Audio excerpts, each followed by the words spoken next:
Kama ningekuwa nimepata taarifa mapema zaidi kwamba ningekuja kuhudumu viwele, ningechimba zaidi hili somo. Lakini najua kile tutakachokipata leo kitakuwa msaada kwa maisha ya kila mmoja wetu. Fungua Biblia yako katika kitabu cha Wafalme wa Pili 18. Wafalme wa Pili 18 tunakutana na stori ya Hezekia. Hezekia, moja ya watu ambao ukisoma Biblia hapa ili fungu la sura ya 18 kuna mahali anasema hajawahi kutokea mfalme aliyemcha Mungu kama Hezekia katika wafalme wote wa Yuda, baada ya Daudi na kabla, baada yake na kabla, baada ya Hezekia na kabla. Nilikuwa na wakati niliwahi kujiuliza ni kwa nini kuna vitu fulani kwa Hezekia. Anyway, leo twende tuangalie. Sasa safari hii Hezekia alipokuwa ameshatawala miaka 15 katika Yuda, zamani kulikuwa Israeli iligawanywa. Israeli yote ilikuwa taifa moja. Baadaye baada ya kumwasi Mungu na mambo yao, nimesema nitapunguza stories zisiwe nyingi, ikagawanywa. Ikawa ufalme wa kaskazini na ufalme wa kusini. Ufalme wa kaskazini ukawa na mji mkuu unaitwa Samaria, ufalme wa kusini ukawa na mji mkuu unaitwa Yerusalemu, Yuda. Sawa, huko ndiko kwa Wayahudi. Sasa huko ndiko anakotawala Hezekia. Hezekia mwaka wa 15 wa utawala wake, kipindi hicho alikuwa ana super power wa kipindi hicho alikuwa ni mfalme mmoja, alikuwa mfalme wa Ashuru.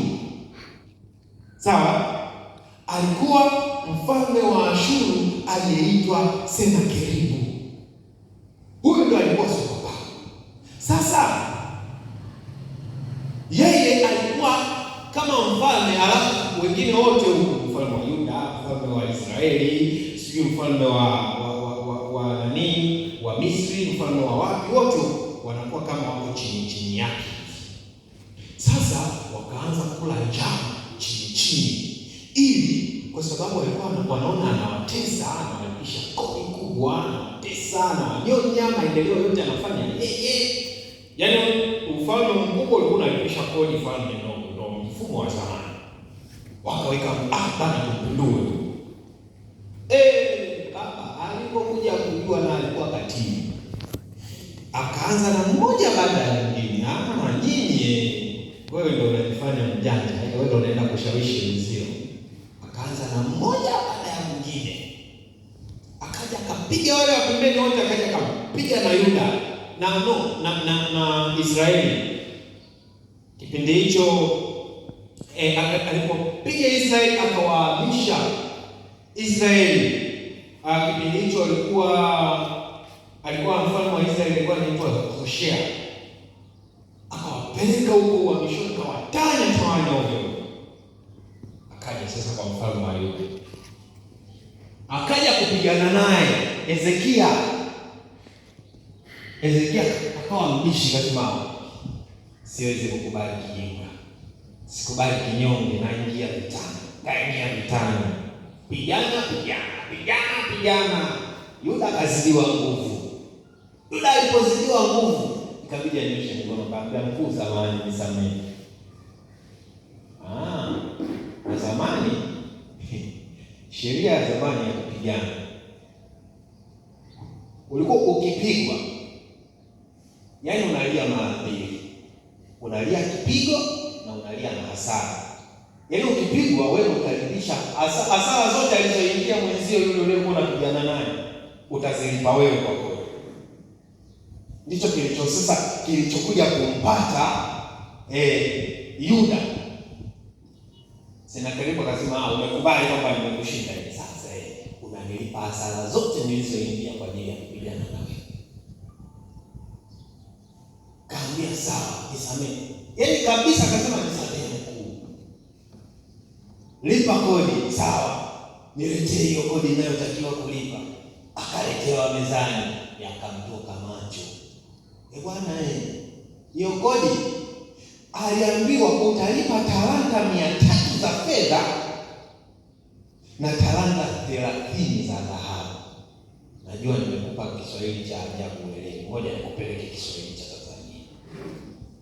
Talanta 300 za fedha ni sawasawa na tani 11. Sawa? Na talanta au niseme kilo 11,000 na talanta 30 za dhahabu ni sawa na kilo 1,000. Ulishawahi kujaribu kufuatilia bei ya dhahabu? Bei ya dhahabu. Niliwahi kushikishwa kapunje kadogo ka dhahabu, kapunje kama kamchanga. Nilivyoambiwa haka ukienda kuuza unapata 180,000. Sikuamini. Ila ndo ukweli. Kilo moja ya dhahabu kwa bei ya sasa ya Tanzania, kilo moja ya dhahabu ni milioni 185. Unanunua IST unazipanga hapa mpaka kule. Kilo hii Hezekia akaambiwa lete kilo 1,000.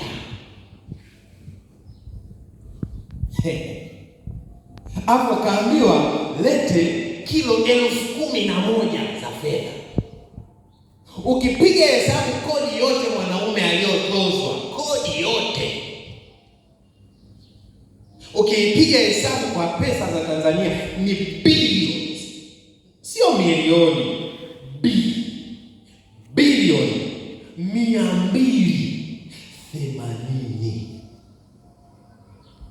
Hivyo unafikiri wewe tukipanga inafika, tukipanga hizo 10,000 hapa, hizo bilioni unafikiri zinaweza zikazunguka dunia hivi kwa wingi wake?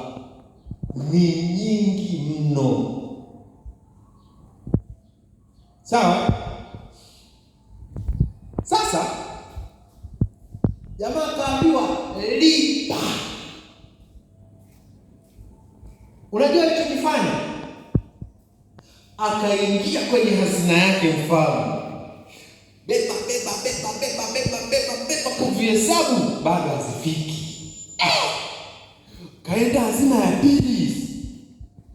Kwa pua yani ambaye nenda kule hazina ya taifa, kwa pua zote, dhahabu zote, fedha zote. Pima. Bado hatutoboi. Nenda benki kuu, kwa pua kila kitu, kwa pua hazina yote ya taifa. Ukalipe kodi ya vita. Piga hesabu bado hatoshi. Akakaa na viongozi wake akafikiria, sasa jamani, huyu jamaa kwanza tayari ana hasira hapo mpaka povu zinatoka. Na alishatuambia anaitaka hii imani. Tunafanyaje? Ngoja sasa tutafanyaje mfano? Hiyo tena tumejikuta mpaka mifuko imetoka nje yote. Tumefilisika. Tunafanyaje? Akasema, sasa sikiliza. Hekalu alilojenga Sulemani siliko hapo? Si limejaa fedha, limejengwa na fedha na dhahabu full. Tena tukamoe. Akaanza kupachua fedha na dhahabu zilizojengwa hekalu, hatu ili akalipe kodi. Ndio maana sasa nisikilize vizuri. Mimi mwenyewe somo limenitia moyo sana. Yaani limenipa nguvu. Nisikilize. Hivi kweli ni sahihi kwenda kuharibu nyumba ya ibada ya Mungu ili ukamlipe Senakeribu? Ni sahihi? Hivi kweli ni sahihi? Sio? Njema ikafanya kama ambavyo na sisi tunafanyaga sometimes. Nikalipe zaka, nadaiwa kodi, nadaiwa ada. akanisamehe, na Mungu ananyamaza kimya. Na Mungu alinyamazia kimya Hezekia. Hakumpiga, hakusema. Na kipindi hicho Isaya yupo, na Mungu wakati mwingine alikuwa anamtumia Isaya kuleta ujumbe wa Mungu kama mimi ningekuwa naishi kile kipindi, katika watu ambao nilikuwa nikiwaona na miguu inaweza kutetemeka ni Isaya. Bwana, Isaya alikuwa akitokea shika moyo. Isaya alikuwa anakuja na ujumbe mgumu, my friend.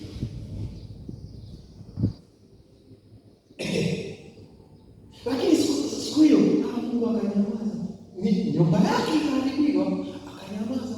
Na Isaya kimya naye nyamaza. Kuna wakati tunaharibu vitu vya Mungu na Mungu ananyamaza kimya. Ila kwa taarifa yako anaona.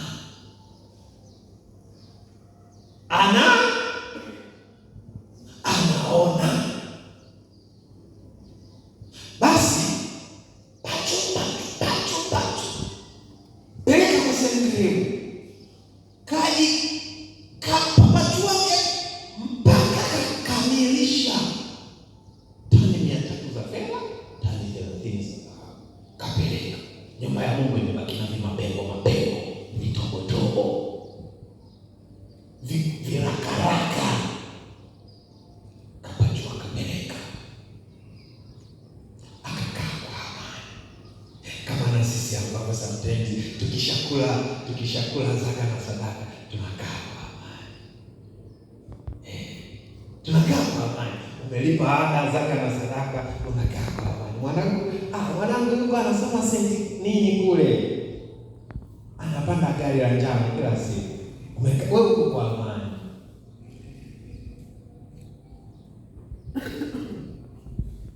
Unajua kilichotokea nini? Baada ya kumalizana akaona sasa hapa nimemalizana na Senakeribu. Sasa maisha mengine yaendelee. Siku moja anashangaa, yamekuja majemadari yale ya Senakeribu, wasemaji. Hivi mmeshawahi kufuatilia tabia za wasemaji wa vyama, wasemaji wa timu za mpira? Wana maneno ya wanajua kukera.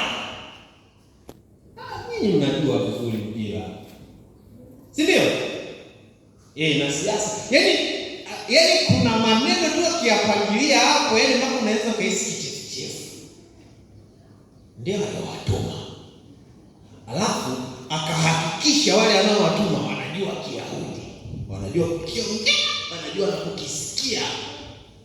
Kaambia, nenda kwa mfalme wa Yuda, nendeni mkateme shombo za kutosha.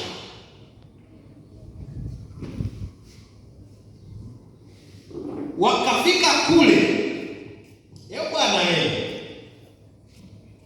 wakasimama, hebu tuitieni akamfalme kenu. Ninyi mnasema mnamfanya Sara. Wakaongea maneno mabovu. Biblia inasemaje? Fungu la 17, Wafalme wa 2:18-17. Mfalme wa Ashuru akawatuma jemadari wake na mkuu wa majeshi na amiri wake toka Lakishi kwa mfalme Hezekia huko Yerusalemu pamoja na jeshi kubwa. Nao wakafika Yerusalemu, na walipofika wakaja wakasimama karibu na mfereji wa birika la juu lililo katika njia ya kuendea watu wadogo.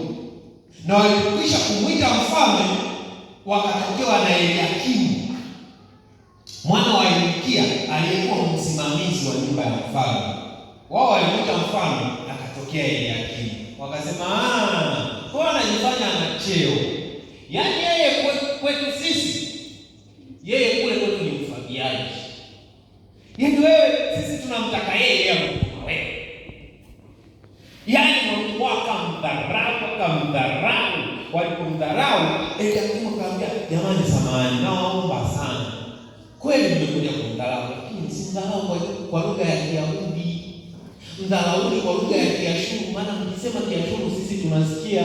Wakasema, wewe utujui. Ndio kwanza wakasimama juu, wakapanda kama wakaanza, watu wa Yuda,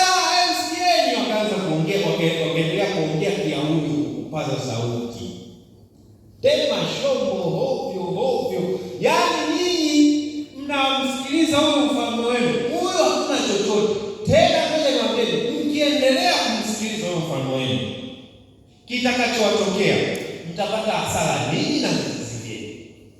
Yaani wakatema sumu mbovu kwa kugombanisha ufalme wa Hezekia na watu wake, kumuonyesha kwamba yeye ni mtu mbaya kabisa. Kaambia sasa pona yenu ni moja. Muungeni mkono mfalme Senakeribu, yeye ndiye atawalisha, atawatunza, atawapa nyumba nzuri, atawapa vyakula na kila kitu. Familia zenu zitaishi kwa amani. Hii vita mnayoiona haitakuwepo kama mkimkubali Senakeribu. Halo. Hivi kumbe kule tunakopelekaga pesa tukahisi kwamba tumepona na ile pesa ya Mungu tunaipeleka, kumbe ndo tunajipalia makaa mabaya. Kumbe ndo haya yatakuja atugeuke. Huyu sio amekula hazina yote jamani, amejipukuta kaisi kwamba atapa amani. Si ndo huyu? Leo anamsaliti vibaya kana kwamba hajampa hata 100. Hiyo pesa unayoitoa ili ukasolve zile emergency, baada ya muda wale uliowapelekea hizo pesa za zaka na sadaka watakuangalia kama hawakujui. Kwani brother, ulishawahi kulipa kodi mara moja afu usilipe tena mpaka mwanao anamaliza shule? Si kisha utakuta yaani kama hakujui, yani unaanza kuposti vile vibonzo. Naweza kuongea na mkuu wa shule. Unajua vile vibonzo tunavyoposti status wakati wa kulipa ada si unaanza kuviposti tena. Anakuwa kama hakujui. Anaanza kutumia message nzito. Mwisho kesho kutwa mwanao asije shule. Kama hawajawahi kukuona. Kumbe siku ulipoenda kulipa zaka na sadaka walikupa mpaka chai ya maziwa. Ukaisi hapa kwenye video hii. Ile sadaka uliyokula kwa kwenda kumtibia mwanao. Kwani ile dozi ilipoisha walikwambia njoo uchukue dozi ya bure? Walikwambia uje uchukue dozi ya bure?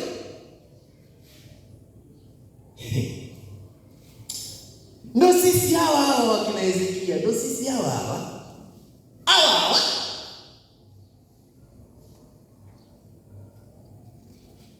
Bwana.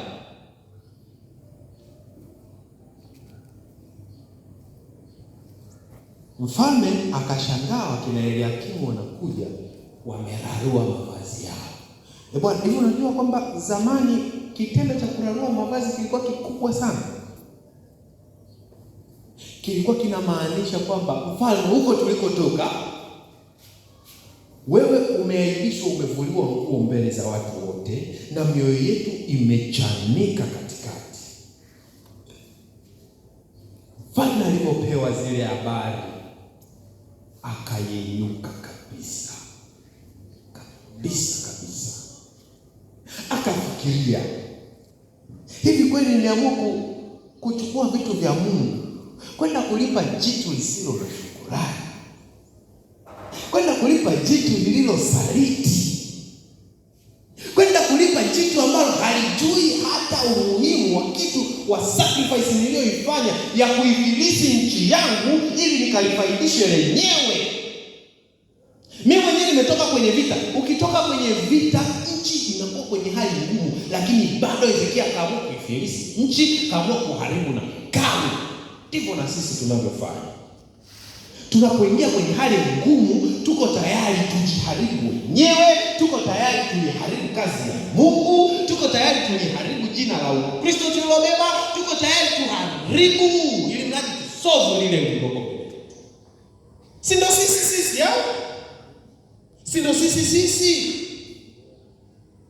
Yaani tuko tayari. Yaani mtoto wa Kisabato yuko tayari akalala na lecture ili amfaulishe. Yuko tayari akalala na bosi ili apate kazi, ili apate cheo. Mzazi wa Kisabato yuko tayari akachanja, anambia mchanje mahali ambapo apataonekana, si unajua kanisani. Yaani tuko tayari kuharibu mambo. tayari, na ndivyo tunavyofanya. Yanasoviwa, yanakuwa soft, yanaonekana kama yameisha kwa muda, alafu yatakapokuja yanakuja kutuaibisha. Walisema yote.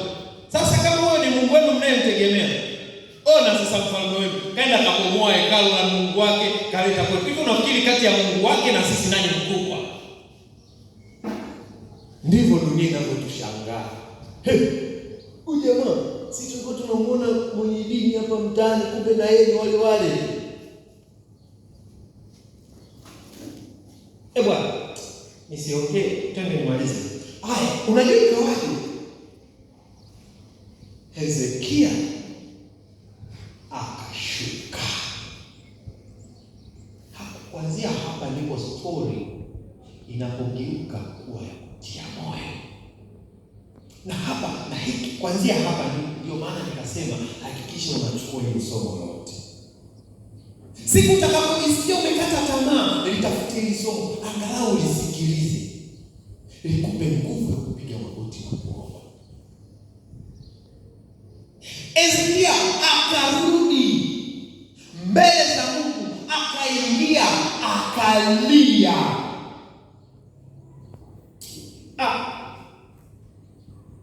Sura 19 fungu la kwanza. Ikawa mfalme Hezekia aliposikia hayo, alizirarua nguo zake, akajivika nguo za magunia, akaingia katika nyumba ya Bwana, akamtuma Eliakimu aliyekuwa msimamizi wa nyumba yake na Shebna mwandishi na wazee wa makuhani, wamevikwa nguo za magunia, waende kwa Isaya nabii mwana wa Amos. Unajua mimi kufika hapa nasema huyu jamaa ameamua kununua shida nyingine.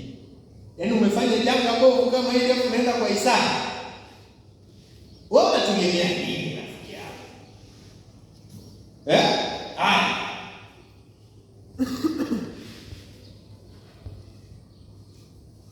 Wakamwambia Isaya sasa. Hezekia asema hivi, siku hii ni siku ya dhiki na aibu na matukano, maana watoto wako tayari kuzaliwa, wala hapana nguvu za kuwazaa. Wamama mtakuwa mnaelewa angalau huo uchungu, wakati mtoto anataka kuzaliwa lakini kuna nguvu ya kumzaa. Ule uchungu wa mama mnaweza wanaume wenzangu nyinyi mnaweza msielewe. Umeona huo uchungu wa kina mama ndio uchungu ambao Hezekia alikuwa nao.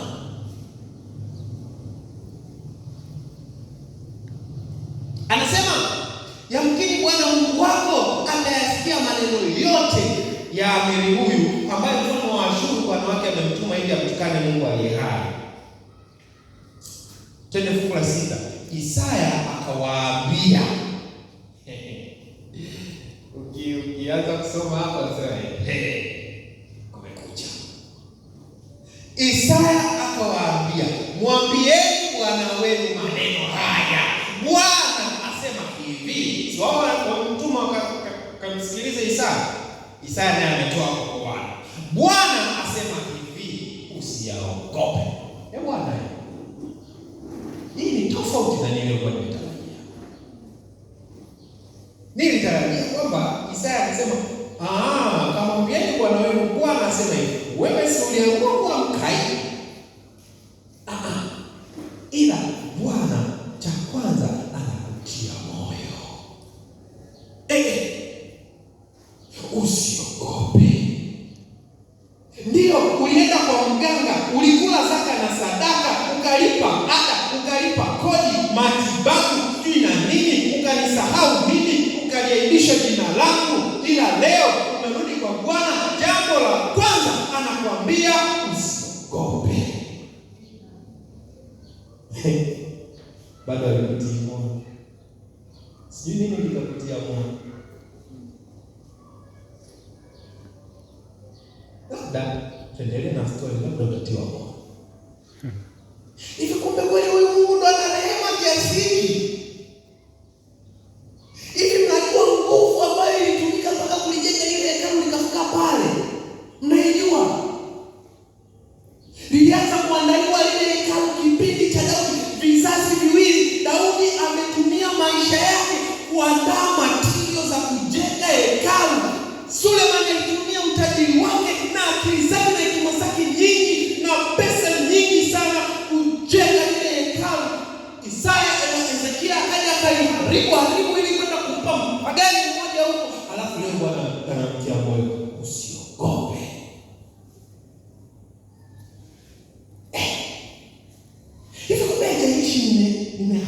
kiasi gani nikirudi kwa Bwana atanitia moyo. Ataniambia usiogope.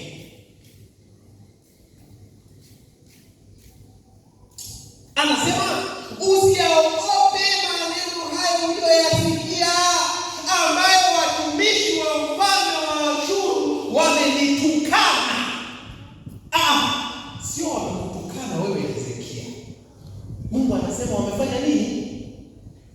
Wamenitukana mimi. Yaani ile aibu yako yote anaichukua Mungu anaivaa.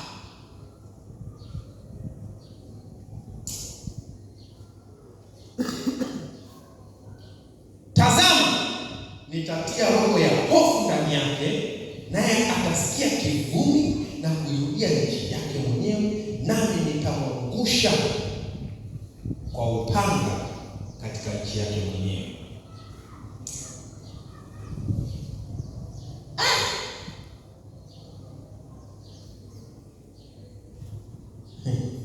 Wacha nifupishe story.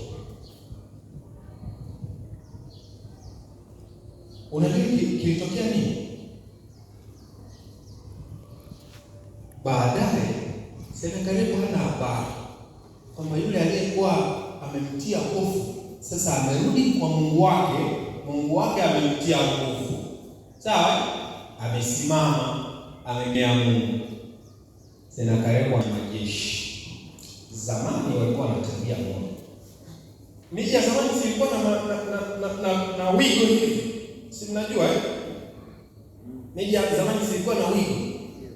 Kwa hiyo ili kuuweza mji ambao uko ndani ya wigo, walikuwa na tabia wanaozunguka. Sawa, wakisha uzunguka wanakambika hapo kuzunguka ule mji.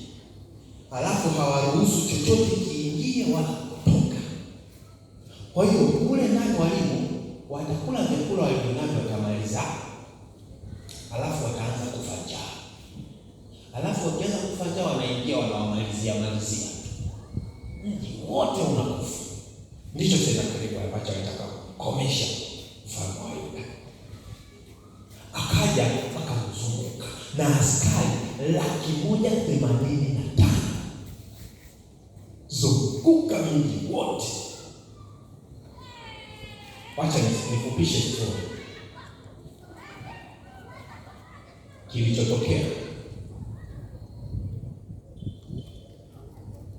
Hezekia akaenda kumwomba Bwana. Tusome ombi la Hezekia 19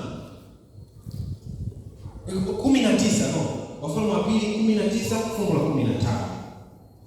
Naye Hezekia akaomba mbele za Bwana akasema, Bwana Mungu wa Israeli, ukaaye juu ya makerubi, wewe peke yako ndiye Mungu wa falme zote za dunia. Wewe ndiye uliyeziumba mbingu na nchi.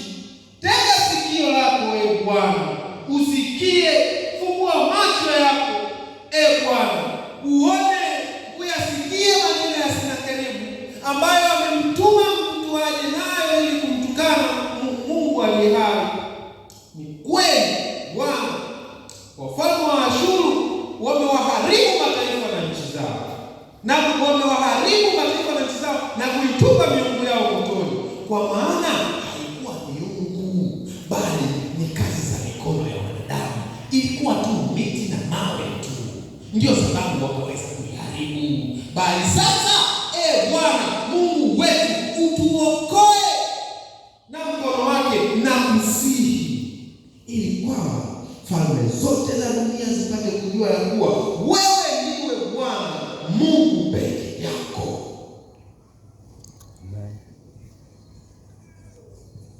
Tukishafika mahali tukakiri kwamba Bwana, tulikuwa na miungu hii mingine, tukahisi ina nguvu ya kutusaidia kusolve matatizo yetu, ila tumeshindwa, tunarudi kwako Bwana. Mungu lazima afanye jambo. Haijalishi tumefanya mabaya kiasi gani. Ngoja nikwambie, kuna wakati historia zetu za nyuma zinatuhukumu.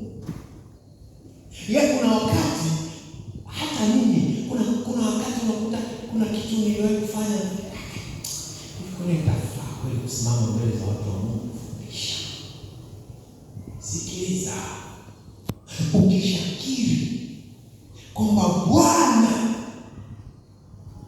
ndiye mwenye nguvu ya kufuta dhambi na makosa, ndiye mwenye nguvu kuliko miungu mingine yote, na ukakiri, Bwana anamtuma Isaya anasema. Ndipo Isaya mwana wa Amozi akampelekea ujumbe Hezekia akisema, Bwana Mungu wa Israeli asema hivi, kwa kuwa umeniomba juu ya Senakeribu mfalme wa Ashuru, mimi nimekusikia.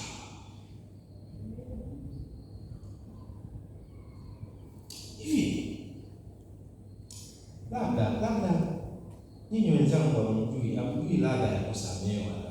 Yawezekana hamjui. Mtu aliyesamehewa dhambi alafu akasema Mungu anasema amekusikia. You know, it sounds different. Yaani inakaa wimbo fulani, hiyo sauti sio tu maneno, ikawa wimbo fulani nzuri hivi. Yaani kama sikika vizuri sana.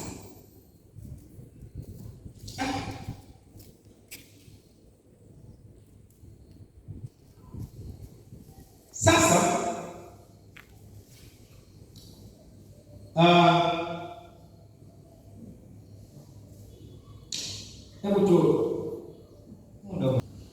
kilichotokea hapo baada ya Mungu kusikia ombi la Isaya, akamwambia Hezekia, go and see. Nenda ukalale.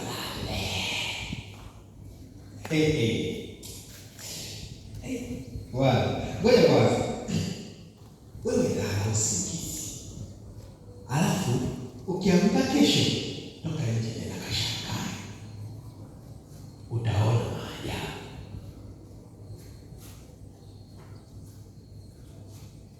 Na kilichotokea usiku huo, Mungu alimtuma malaika huyu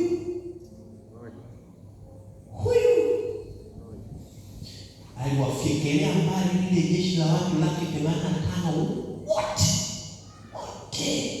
kwenye mahema yao wote. Fyeka yani mizoga, badala ya kuwa wanajeshi 185,000 waliozunguka nchi, ikawa mizoga 185,000.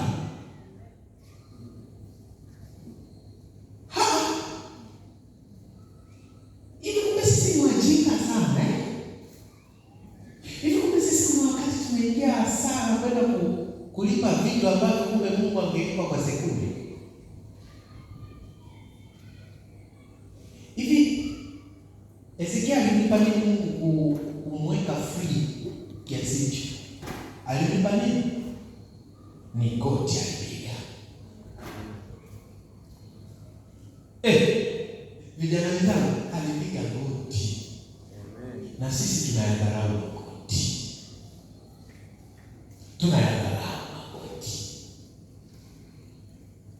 Alitumia misuli mara ya kwanza, akatumia nguvu na akili na utajiri alionao kusolve matatizo yake, yakambafaya, yakamrudi tena, yakamtia naye mpaka akavua nguo. Tunatumia akili zetu wenyewe kusolve matatizo yetu wenyewe, yatatutia aibu. Twende kwenye magoti. Mungu alisikia kusikia. Kwani Mungu alimsikia kiasi cha kumponya kiasi hicho? Hivi unajua watu walikuwa wanaifuta Yerusalemu siku ile. Walikuwa wanaifuta, walikuwa wanafyeka. Hivi mmeshawahi kusoma hizo story za jinsi watu walivyokuwa wanafyekwa? Sio kwamba hiyo ndio ilikuwa inaanzia hapa. Story moja wapo ni uharibifu wa Yerusalemu mwaka 70 AD. Ile aliyetabiri Yesu kwamba ili hekalu unaloliona jiwe halitasalia jiwe juu ya jiwe. Unajua iliteketezwaje ile Yerusalemu? Ni kwa mfumo huo. Jenerali Tito alienda akauzunguka Yerusalemu, akawaacha wakamaliza chakula, wakamaliza wakafilisika, wakaanza kupata njaa, mpaka wakaanza kula watoto wao. Njaa ilipowakolea akaingia, akaanza kufyeka kama kuku.